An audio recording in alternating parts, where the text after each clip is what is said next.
everyone. It's so great to be back with you guys for our second session on student leadership. I hope and trust that our last session encouraged you and really helped you to understand and kind of wrap your head around the why behind student ministry and why it's so valuable when you're building and really creating a culture of student ministry. And so today what I want to do is, like I promised, I really want to dig in a little bit to the nuts and the bolts, like the practical side of how do you build an effective student leadership team. And so what I want to do is I want to really just kind of give you what I would call 4 essentials in building a healthy and thriving student leadership team. Here's the first one. Ready? Write this down. Create the culture. Create the culture. Maybe that sounds super simple, but it is going to be one of the most incredibly difficult things you will ever do as a leader. Again, for those of you who are new, young, aspiring in youth ministry, there probably are going to be moments when you have to create the culture or recreate the culture. If you're more of a seasoned vet or you've been in youth ministry for a while, you've probably experienced this. But I promise you, one of the most difficult things you will ever have to do as a leader is to create or recreate culture. But I can tell you this, it's difficult at the beginning, but the outcome is definitely worth the pain that you feel. See, sometimes God will give you and I a vision. He'll give us a vision for something incredible, something that seems big, something that seems difficult, maybe even something that seems impossible. The truth is, that's the kind of vision I want from God. Really, if it doesn't seem a little bit out of reach, chances are it's probably not really from God. But I believe sometimes God will give us a vision, something that seems big, something that seems crazy, something that seems out there. And God is simply asking you and I the question, are you willing to create the culture? Here's the vision. Here's the end result. But now are you willing to create the culture? I think back to the struggle that Moses had. You guys all know the story of Moses. I don't have to dig in, but Moses leads God's people, the people of Israel, out of Egypt. He knew that God had given him this vision. He knew that God had told him to do it. He knew that the vision was bigger than he was. But how many of you know that the story didn't end once Moses led the people of Israel out of Egypt? In fact, the story was just beginning, because the reality is there was still a lot of Egypt left in the people. So there was this whole process of recreating culture for the people of Israel. And I want to say this, that your ability to create culture has a lot to do with a couple of things. One, it has a lot to do with your ability to deal with discouragement. Write that down. My ability to deal with discouragement. If you make the choice to create a culture of student leadership, you will deal with some discouragement. I'm just going to be honest with you. Things are going to happen. Look, the engagement isn't what you expected. You put the word out, hey, we're going to start a student leadership team, and like one person shows up to your interest meeting. 2 people show up, but man, the next week both of them let you down and they mess up, they screw up, right? The engagement, but this happens, right? We have to deal with this discouragement. Nobody shows up. Nobody's interested. The engagement's not there. I remember this early on in our ministry. I decided to start small groups for middle school students. We had some small groups in our high school ministry, but I thought, man, I want to start small groups for middle school. Middle schoolers don't drive. It was going to be a challenge. Like, our middle schoolers, they're awkward. They don't want to talk. Is this going to work? But I felt like it was something that God said, hey, we need to develop community. Let's create the culture. And so what we did was we started to get the word out. Like, hey, we're going to start middle school small groups. And it started with me and my wife. And I remember I had a group of guys. It was a middle school group, small group just for guys in my house. And my wife was doing one for the middle school girls at like a local Starbucks. I actually had to deal with some frustrations and anger issues because my wife had way more girls coming to hers than I had coming to mine. But in those early days, I'll never forget, we started small groups, and I started a small group at my house. And I want to say consistently, I had 3. Some weeks I'd have 2 guys show up. On a high week, we hit 4. Woohoo! right? And I remember thinking to myself, man, I can't even get students to come to my small group. I can't even get parents to bring kids to my small group. And I'm the youth pastor. Man, how am I going to get other leaders to lead small groups? And how is this thing going to grow? And I remember dealing with some discouragement because for that first year, really, and even beyond, of trying to start small groups, it was a struggle. We would get the parents who said, man, I'm not driving my kids somewhere. They've already got sports and other things, and it's just not worth our time. I'm not going to bring them. We'd have students who would show up one week and then miss the next couple of weeks, and I'm going, man, like, am I just not good with students? Is it not fun? Like, what is the reason why they're not coming back to the small group? And we had to deal with some discouragement.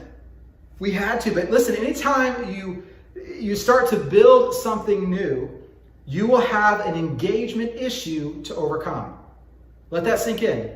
Anytime you're going to start something new, anytime you're going to implement new vision, a new ministry, a new focus within your ministry, you are going to have to deal with an engagement issue. Listen, when you feel like the engagement isn't what it needs to be, or you start to question, man, is this even worth my time? Is this worth my investment? Is this worth the resources that we're pulling into this? You have to remember, wait a second. God, you're the one who called me. You're the one who gave me this vision. You're the one who said to take a step of faith and do this. And so you and I just need to be faithful with what he's told us to do. And I promise you that when we do that, God will bring the increase. See, it took a while for us to create a culture of small groups in our middle school ministry. But once we did, can I just tell you, it was so worth it. Because here's what happened. A couple years down the road, we started the culture, we stuck with it, dealt with all the discouragement and the engagement issues. And what ended up happening, what started out as 3 or 4 kids showing up at my house, ended up growing into what became a focal point of our ministry. And we actually ended up getting to a point a couple of years later where we had middle school small groups being led by middle school students on 13 school campuses across our community. See, we would have never seen that come to fruition if we had just quit when it didn't look the way that we wanted it to. If when the engagement wasn't what we expected it to be, if we had just said, you know what, forget it, I did not hear from God, or God, you missed it, like obviously this isn't what we're supposed to do. But we made a decision to be faithful with the vision that God had given us, and we just decided to stick it out because, listen, creating culture is sometimes difficult. You will deal with discouragement, but you can't walk away and quit or else you'll never see the fruit, right? So dealing with discouragement, the other side of that discouragement is this. Not only the engagement issue, but listen, people are going to let you down. People will fail you. People will let you down. I remember in the early years, some of my first student leaders. There was this young man, he was one of my very first student leaders. He showed so much potential, so much promise. He was a high school age student leader, but can I tell you what happened is this. I'll never forget when I had to sit down in a room with our lead pastor, with this young man, with a family in our church, super involved, super influential in our church. And I had this difficult conversation where, come to find out, this high school student leader who I was investing in had basically been fooling around with this couple's daughter who was in high school, and basically had been telling them that he was my associate youth pastor. He'd been using his influence and relationship with me in the church to basically gain access to this family and started messing around with their daughter in inappropriate ways, if you get where I'm going. And I remember dealing with that, and I felt so discouraged. I thought, my goodness, man, I've invested so much time in you, man. I've invested so much energy in you. And this is what I get in return. I remember we had this one girl, she was a student leader on our team. She was phenomenal. Love this girl, great heart. She served every weekend. She went with me on multiple mission trips. I feel like I had invested so much in this young lady. And she ended up dating this guy who she shouldn't have been dating, completely walked away from it all. Walked away from our student ministry, walked away from what she was doing. The beautiful thing about her story is that to this day, she's actually back in the church world. She actually works on staff at a church in a leadership role. But oftentimes, guys, you just have to deal with that. Listen, people will fail you. People will let you down. You've probably heard this joke, right? Ministry would be easy if there were no people, right? But it's true. People, when you're in the business, if you will, of investing in and developing people, you will have to deal with discouragement, and part of that discouragement is going to come when people fail you and when people let you down. I often have youth pastors ask me this question. They say, hey, we've thought about starting student leadership, but man, won't the students mess up? Won't the students fail? My response to them is, yes, absolutely 1000%. The students will fail you. The students will mess up. The students will let you down. Absolutely they will. But listen, failure isn't the destination. It's part of the process. Track that. Write that down if you didn't catch that. Listen, failure is not the destination. Failure is part of the process. And anytime we're developing people, we need to understand that they will fail. They will mess up. They will let us down. They will get it wrong, sometimes more than they get it right. And when they do that, we have a choice to make. We can either kick them to the curb, we can either push them out of our ministry and say, it's not worth my time, or we can embrace them, we can coach them, we can mentor them, we can, pastor them, and help them to become all that God has called them and created them to become. Listen, as leaders, I don't know why we would be surprised by this. Jesus dealt with this all the time. Think about how many times his disciples got it wrong. Think about how many times they messed up. And Jesus had choices in those moments. He could have said, you know what? Forget it. You're not worth my time and investment. Or he could coach them. He could mentor them. He could pastor them. And that's exactly what Jesus did. It doesn't make it easy. Listen, when student leaders, when students in general that you've invested in, that you've pastored, that you've mentored, or even adult leaders for that matter, when they fail you, when they mess up, when they let you down, it hurts. It hurts. If it doesn't hurt, you need to check your heart. If it doesn't hurt, you need to reevaluate if God's called you to ministry and to be a pastor and to be a leader. Because when you're invested in people and they fail, they mess up, it hurts. Watching students who you have invested a lot into fall away or leave the church, it hurts. But we can't let that fear or that potential pain keep us from investing in the future of the church. Another thing that will discourage us is when the quality or the standard take a hit. I don't know what it's like for you guys, but for here, one of our core values as a church is excellence. We want to do things with excellence, and we want to reach people and do things at a high level, high caliber. And I love that value. But I think sometimes we have to understand that in this process of developing leaders, especially young leaders, sometimes the standard, sometimes the quality will take a little bit of a hit. I remember, this is a crazy one. So this was several years ago now. We were several years into the church actually. And I had this idea and this vision. I feel like it was from God. And I said, you know what? I want to start a middle school student worship team. And I'm just being honest with you, I had never seen that. I had been a part of, and I had even seen some worship teams that were kind of a hodgepodge where you'd have a few high school students worked in there. But I had never seen or heard of any church anywhere in the world that was having a worship team that was all student-led, all middle school students. And I thought, why not? Why not do it, right? So I went and I talked to our worship pastor at the time, and I said, hey man, this is a vision I have. Can we do this? And so the two of us got together, we worked, we cast vision, we did auditions, and we started building this thing. And if I'm going to be honest with you, man, there were times where I questioned it all. There were times where I was in there and we started up with our worship team, and I'm standing in our service, and I was like cringing in the back, and I was going, oh my goodness, like, this is not high caliber. This is not excellent. This is not the high standard that we're kind of known for. I mean, it was rough. There were times where it was difficult. It was really rough because we were developing something new. We were creating a culture of a student-led worship team, and it was tough in those days. It was really difficult. And here's the thing I'll tell you. I'm all about excellence. I'm all about high standards. And like I said, pursuing excellence is a core value of our church. However, we have to be okay with seasons of clunkiness, I don't know if that's a word, but we have to be okay with seasons where the excellence maybe takes a little bit of a hit, the quality takes a little bit of a hit, so that something beautiful can be birthed out of it. If you were to walk in today, you would see at some of our campuses, at our main campus, at our weekend middle school service, we have fully student-led teams. Middle school students, high school students, they're up there, they're singing, they're playing the drums, electric guitar, the bass. Honestly, most people walk in and hear it and they go, wow, this is like, honestly, they're better than most like main worship teams at most churches. But that culture was birthed.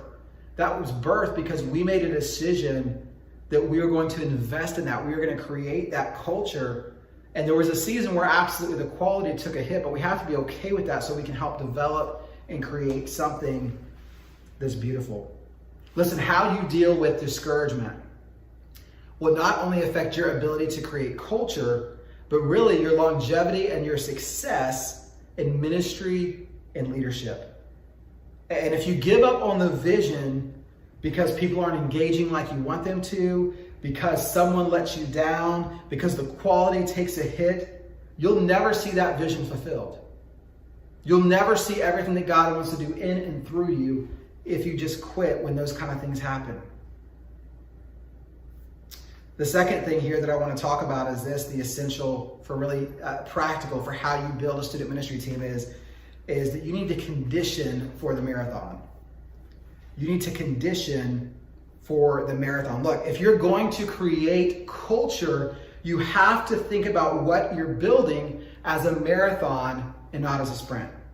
Look, I will be the first one to say I am not a runner. I hope you probably can tell that by looking at me. I am not a runner. Like, I'm that guy, maybe some of you can connect with this. I'm the kind of guy, I need motivation to run. Like, these people are like, oh, I just went out and ran a marathon just for the pure enjoyment of it. Like, what is wrong with you? No, for me, I'll run. If I'm being chased by a pack of wild dogs, if a swarm of bees is chasing me, you know what I'm saying? If I have a good motivation, if I see an ice cream truck passing my house that I'm missing, I will do it. I need motivation to run. I'm not a runner. But here's what I do understand. While I'm not a runner, I understand that the way that you condition yourself for a marathon looks a lot different than how you condition yourself for a sprint. And so if you're going to create a culture, whatever that culture is, then you have to be willing to understand that you're in it for the long haul. You need to condition as though you're conditioning for a marathon. The problem is for most of us that we live in a culture of instant gratification. We want it, and we want it right now. We want the mega church with thousands of people coming. We want hundreds of students coming to our youth group. We want 100,000 followers on our social media accounts. But often we're not willing to pace ourselves for the long haul. We don't treat it like it's a marathon. And sadly, so many great leaders have thrown in the towel 1 mile too soon because they prepped themselves for a sprint when they should have prepared for a marathon. Can I just tell you this? If you are going to be serious about creating a culture of student leadership, I want to just encourage you right now, treat it like it's a marathon. Be in it for the long haul because yes, it is not an instant fix. It is not going to be an instant gratification situation. It is going to be long and at times grueling and times where you think, man, is it worth the investment? All I can tell you is it 100% is worth the investment now and the pain now and all of those things now. But you have to be willing to treat it like a marathon. All right, here's the next thing I want to talk to you about is we're talking about kind of the fundamentals, if you will, the essentials of building a student leadership team. And so here's the next one. Giftings drive placement. I'm going to say it again. Giftings drive placement. One of the ways to help build a strong student leadership team is to help students identify their giftings, start to identify the way that God has gifted them, the way that they're wired, and then help plug them into an area within your ministry where they can thrive. Sometimes it means getting students connected in a ministry another ministry in the church, because They're not really gifted to serve in the areas that you offer. I'm all about setting people up for success, and too often in the church world, I think that we ask people to serve based on our need instead of getting them to serve based on where their passion is. I want you guys to let that sink in. Oftentimes in church, we ask people to serve us or our ministry based on the need that we have, instead of asking them, hey, what are you passionate about? What are you called to? What do you feel, what do you have desire to do? And how can I help you live out that calling in my ministry? And if I can't, let me help you find an area in the church where you can live it out. Let me share this story with you. This is one of my favorite stories. I remember, golly, I don't know, this is probably 5-6 years into the church. And this new family started coming to the church, and they had 2 daughters who were both in my ministry at the time. And so I remember the dad, I see him checking his daughters in on the weekend for our services. And it's like, hey man, we meet, we talk, and he goes, hey, I want to talk to you sometime about serving, as one of your leaders here in your student ministry. And I was like, hey man, awesome, great, yeah, hit me up. Here's my email, here's my phone number. I would love to talk with you more about that. Because how many of you know in church world, we're always looking for help, right? We're always looking for leaders. We're always looking for somebody to serve in our area and invest in young people. So I'm like, yeah, man, I would love to. Well, so long story short, he keeps, every month or two, he would drop his daughters off and he'd say the same thing to me. Hey man, I'm sorry, I've been busy with work. I still need to meet with you, connect. And so I'll never forget this. We had kind of our membership class at the church happening, and he was there one night. It's like on an evening, and I'm there, and we had like a little break in between. And he comes up to me and he says, hey, Pastor Matt, listen. He's like, I am so sorry. He's like, I know I told you I wanted to serve, and it just hasn't worked out, and I'm so sorry. Like, I still want to help out. And I said, okay. I said, let me ask you a question. I said, why do you want to serve in our ministry? And he said, well, I always have. Like in the last church we were in, he's like, I always helped out in the youth ministry because that's where my daughters are, and so I just always helped out. So yeah, I thought I'd help you. And I said to him, I said, okay, let me ask you a question. I'm like, what are you passionate about? Like, do you have a heart for student ministry, or like where does your heart at? And he says to me, he goes, man, like, oh man, he goes, well, just so you know, he's like, I just auditioned for the worship team, for the main service, and I made it, and I just started playing bass with them, and I really am loving that. And I looked at him and I said, dude, then go do that. Go be a part of the worship team, man. Go play the bass and really engage and invest in that ministry, man. Go do that. And he had kind of a confused look on his face, and he walked away. He comes back a few minutes later and he says, hey, he goes, I gotta tell you, he goes, I've been in the church for a long time. He says, I've never once had a pastor tell me to go serve in another ministry. And then he smiled and he said, thank you. He's like, you're the first pastor who's ever told me to follow my passion and where I feel like I'm called, and not just a pastor who's constantly asking me to help him based on his need. He says that's one of the coolest stories that I remember in ministry, because to me, that is our win. Whether it's an adult leader like him or if it's a student leader, we should be helping people to serve and engage based on their passion and the way that God has gifted them. Even if that means helping them serve in a ministry outside of our ministry that we're responsible for. Think about that for a second. Think about your church. What if every ministry leader in your church, every pastor from your whatever pastors you have in your church, a kids ministry, a youth ministry, a worship ministry, a discipleship ministry, whatever the areas are in your church, what if all of us as leaders, instead of just constantly trying to recruit the same people, what if when we sat down with somebody, we engaged with somebody in the church, what if we asked them what they were passionate about and then helped them get plugged in and serving in an area that they're passionate about? There would be no lack of leaders anywhere in our churches and any of our ministries, because we're helping people live out their passion. So I just want to encourage you that giftings drive placement. When you're building your student leadership team, keep that in mind. Giftings drive placement. Look, everything we do as a leader is creating culture. Good or bad, it's creating culture. within your ministry.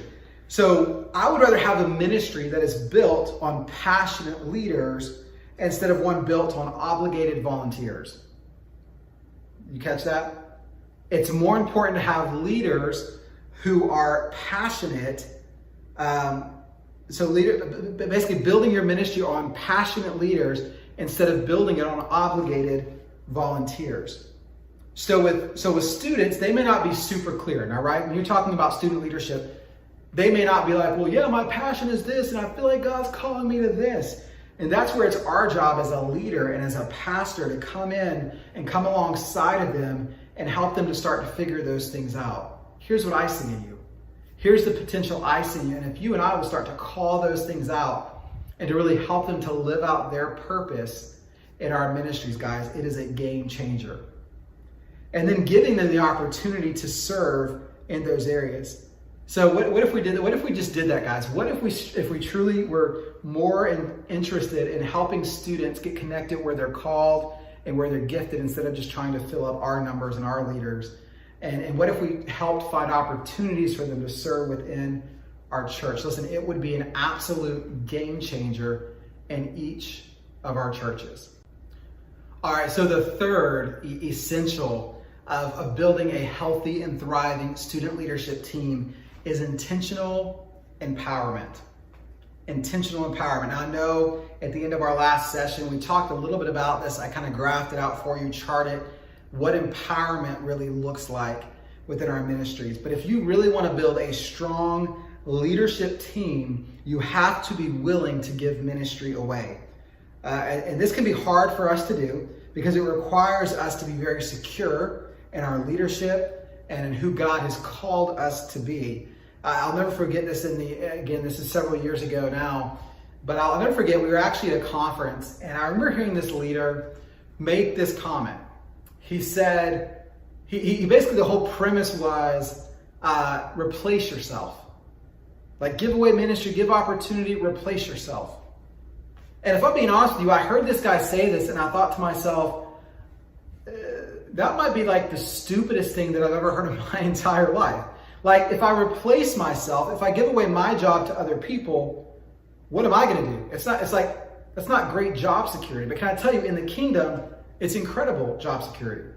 Because if you are constantly about giving away ministry, if you are constantly about empowering people and raising up people and giving opportunities for others to lead, you will always be an asset to the church. You will always have value in the church and in leadership if you're about empowering other people. So I hear this and I start to implement this in our teams, but here's when it played out in real life. It got a little bit tricky because I had this leader, one of my adult leaders at the time, Craig was his name. And man, this is awesome. So like I start to empower him. I'm giving away ministry. I'm giving away ownership, opportunity. And so, man, he starts leading this small group with middle school guys.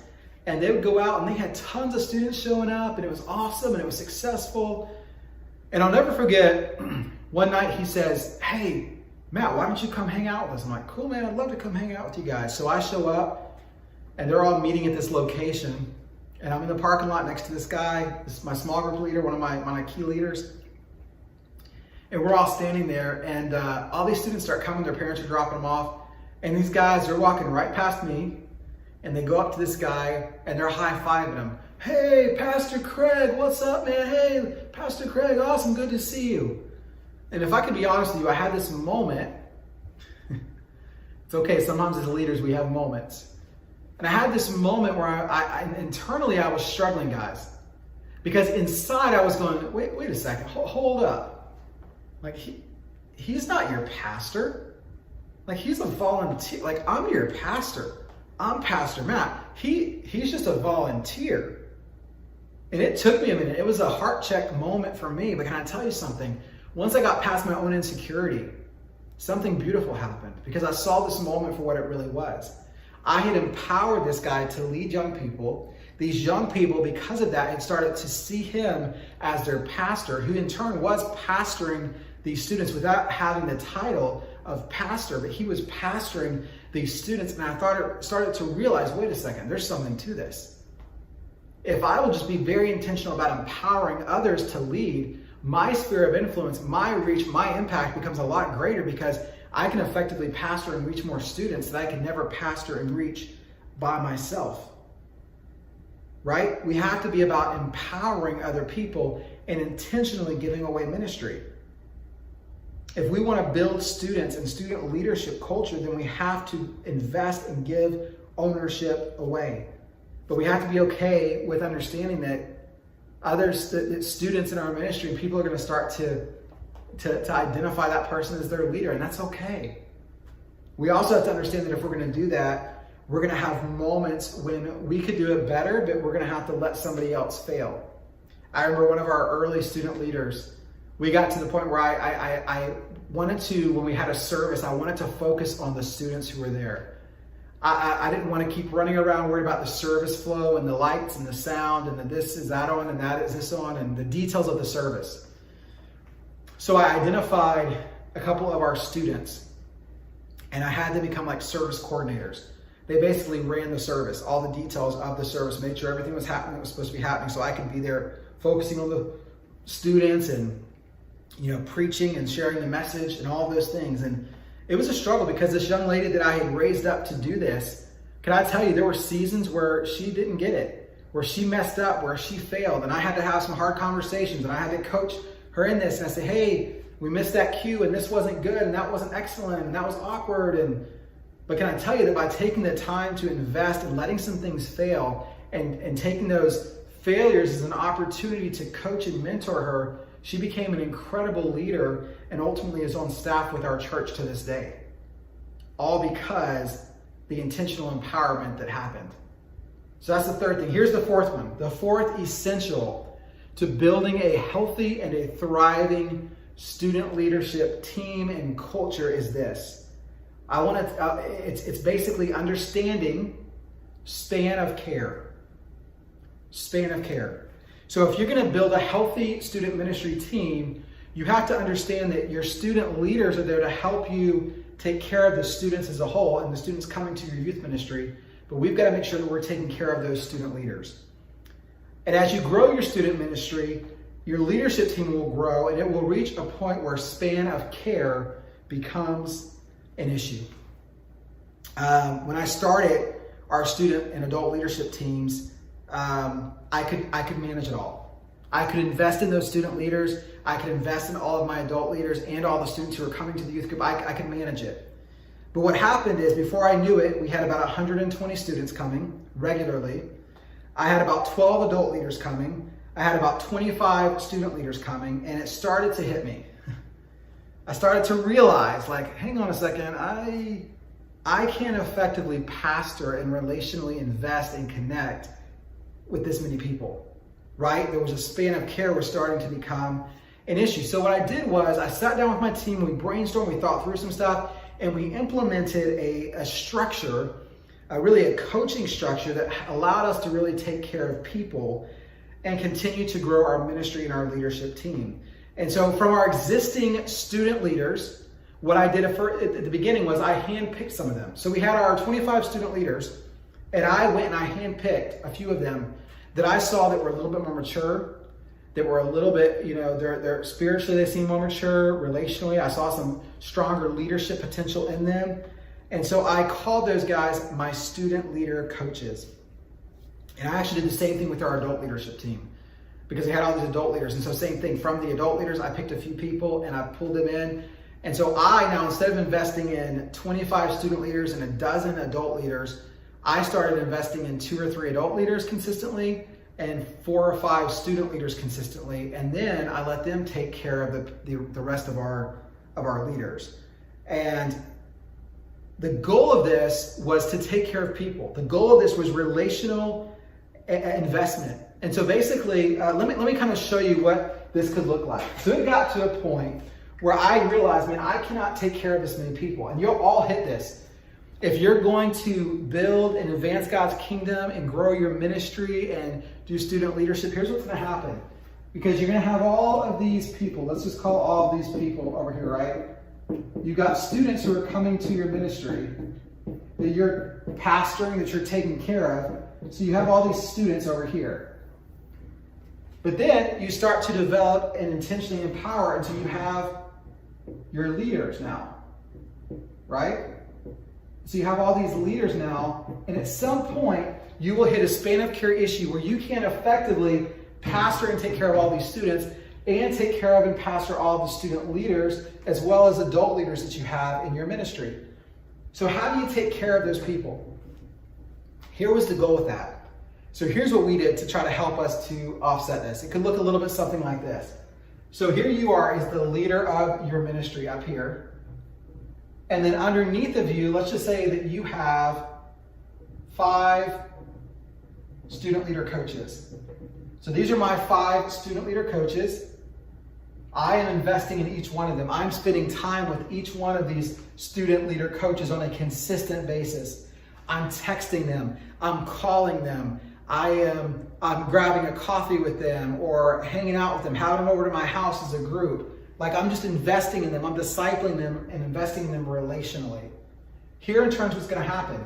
For each of those student leaders now, I'm going to give 2 to 3 student leaders. For each of these coaches, I'm going to give 2 to 3 student leaders. So now what has happened is, now all of my student leaders here are being relationally connected with and invested in by this group of student leader coaches that I'm in turn investing with. So now what's happening is nobody on our student leadership team feels like they're isolated. Nobody feels like they're not being invested in. Nobody feels like they're not being taken care of, because now I've got these student leader coaches who are connecting with and investing in these student leaders. I'm investing in them. Make sense? And then these student leaders down here, the goal of them is that they are truly connecting with and investing with students who are just attending and who are a part of our youth ministry. So now they're connecting with and investing with those students. And I think you understand where I'm going with this. The end result of this is everybody in our ministry, from the students who are attending to the student leaders, they now all feel valued, they all feel invested in, because we implemented a structure that helped us to take care of our leaders. We developed a system and a structure that allowed us to take care of people. I want to say this real quick, because I do believe that there are a couple of kinds of people when it comes to talking about systems and structures. There are some people who believe that systems and structures are like the enemy of ministry, right? I'm just being real. There's some people in ministry and in leadership who believe that, hey, as long as we're led by the Spirit of God, nothing else matters. And if I'm passionate and if I'm called and if I'm in tune with the Holy Spirit, then I don't need to know systems and structures and all that. And you can almost see systems and structures as like an enemy to your passion and to what God has called you to do. Can I just tell you, that's a naive approach, and honestly, it can be detrimental to the health of your student ministry. Systems and structures are not your enemy. Systems and structures exist to help you accomplish the why.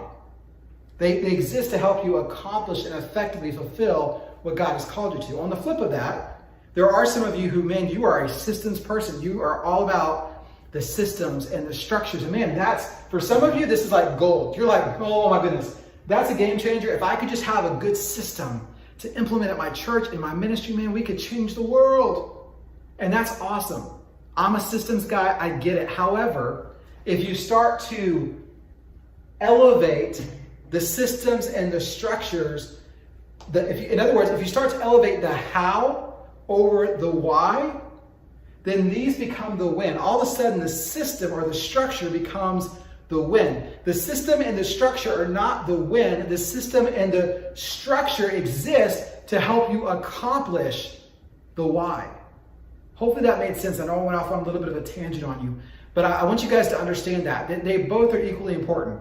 You need passion.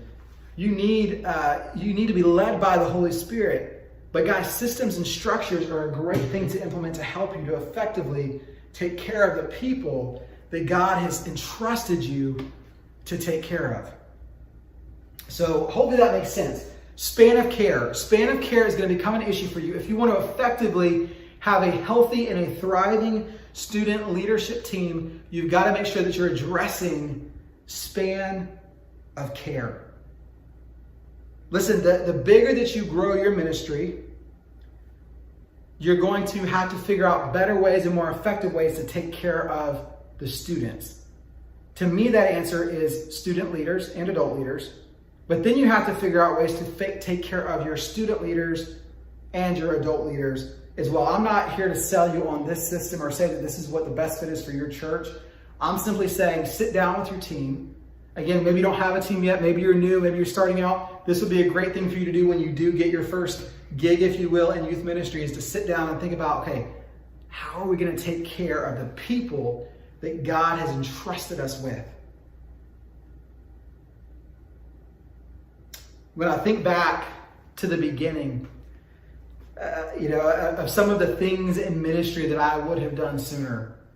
And I get that question a lot. Hey, looking back, what would you have done different? What would you have done sooner? I can tell you without a doubt, one of the things that I would have done from day one is I would have intentionally started to develop student leadership and even honestly, even adult leadership. I would have made developing leaders one of my first priorities, because the leaders are going to help you accomplish the win, right? We talked about the why. They're going to help you to accomplish the win. They're going to create exponential growth. It's investing in the next generation. But I would have started sooner with being super intentional with the development of student leaders. Listen, if you start to build your student ministry now with the future in mind, you'll have an infrastructure in place. And if you have an infrastructure in place to take care of the students that God gives you to pastor, guys, the sky is the limit, right? The sky is the limit. So start to think and build it with the future in mind. How can I build it? How can I put systems and structures in place now that will help me to take care of the people that God is going to bring my way in the future? It'll be a total game changer. I want to leave you with this final thought.